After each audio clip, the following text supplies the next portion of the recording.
Halo dan selamat datang kembali di pembahasan mendalam kita. Halo. Kali ini kita fokus ke satu strategi spesifik nih dari buku 99 Strategi Negosiasi karya David Rosen. Kita bakal coba bongkar strategi nomor 62. Yang itu ya?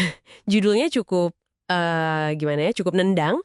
Tekankan bahwa penundaan akan menghasilkan persyaratan yang lebih buruk. Nah, misi kita sekarang adalah membedah ini bareng-bareng buat Anda. Yeah. Gimana sih cara kerjanya, kapan bagusnya dipakai. Oke, siap. Oke, mari kita mulai aja. Kenapa sih strategi ini relevan atau penting gitu? Sering banget kan dalam negosiasi pihak lawan kita tuh mikirnya, santai aja lah, nggak usah buru-buru. Iya, betul. Menurut Rosen, mereka mungkin ngerasa kalau ditunda itu malah bagus buat evaluasi, ya kan? Bahkan mungkin mikir itu nguntungin semua pihak. Nah, sikap kayak gini yang perlu kita antisipasi, katanya. Benar sekali. Dan inti dari strategi Rosen ini sebetulnya yaitu buat melawan anggapan tadi. Jadi bukan cuma nekan, tapi lebih ke ubah cara lawan bicara kita ngelihat waktu. Oh, mengubah cara pandang soal waktu ya? Ya, yang tadinya dianggap teman atau netral, waktu jadi sesuatu yang bisa bawa potensi kerugian buat mereka. Jadi tujuannya itu ya, menciptakan rasa urgensi. Semacam perasaan, wah, saya harus cepet nih, gitu. Dengan cara gimana tuh? Ya, dengan nunjukin apa aja yang bisa hilang atau memburuk kalau mereka nunggu-nunggu. Menarik, menarik. Jadi kita mainin persepsi soal waktu itu sendiri ya. Di buku disebut ada 2 cara utama nih buat nekenin potensi rugi karena nunda ini kan? Betul, ada 2 sudut pandang utama. Yang pertama katanya fokus ke kerugian langsung buat mereka, si target negosiasi kita. Mungkin kita udah riset sebelumnya, kita tahu kalau mereka sebenarnya ada kebutuhan mendesak gitu buat deal cepet. Mungkin karena ngejar target kuartalan, atau ada proyek lain yang dependen sama hasil negosiasi ini. Iya, itu sudut pandang pertama. Fokus ke konsekuensi buat mereka. Terus sudut pandang kedua, seperti dijelasin Rosen juga, itu kita tekenin kalau pihak kita justru punya alasan kuat, kenapa nggak bisa nunggu lama. Oh, dari sisi kita. Betul, mungkin ada insentif khusus kayak diskon atau bonus yang kita tawari sekarang, tapi bulan depan udah nggak berlaku lagi. Atau bisa juga karena kita misalnya butuh dana cepat buat opportunity lain. Atau sumber daya kita nih, kalau kelamaan di sini bakal dialihin ke proyek lain. Paham. Jadi pesannya jelas ya, tawaran bagus ini ada expired date-nya gitu. Persis, kesempatan dengan syarat kayak gini tuh terbatas. Oke, jadi bukan cuma soal mereka bisa rugi kalau nunda, tapi juga kesempatan emas dari kita bisa aja hilang ya.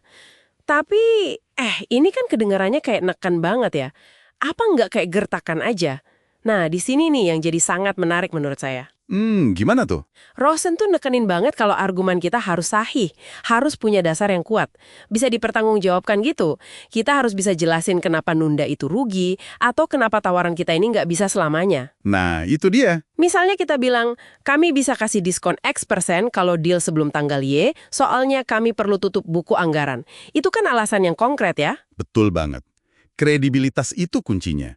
Seperti yang dibilang di buku ini, ada pasokan argumen sah yang tak terbatas untuk mendukung urgensi.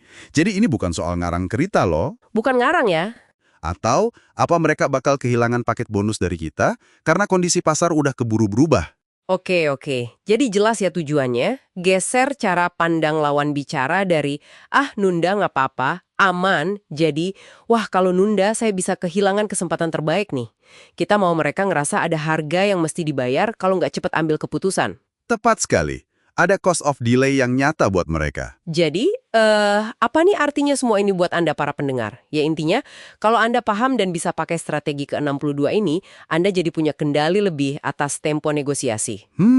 Bisa ngatur ritme ya? Iya, bisa dorong kesepakatan pas momentumnya lagi bagus, dengan cara yang cerdas nunjukin biaya penundaan buat lawan bicara Anda. Ini soal pakai waktu sebagai alat negosiasi juga jadinya. Memang ini alat yang cukup powerful ya, tapi penggunaannya juga menurut saya munculin pertanyaan menarik nih buat direnungkan.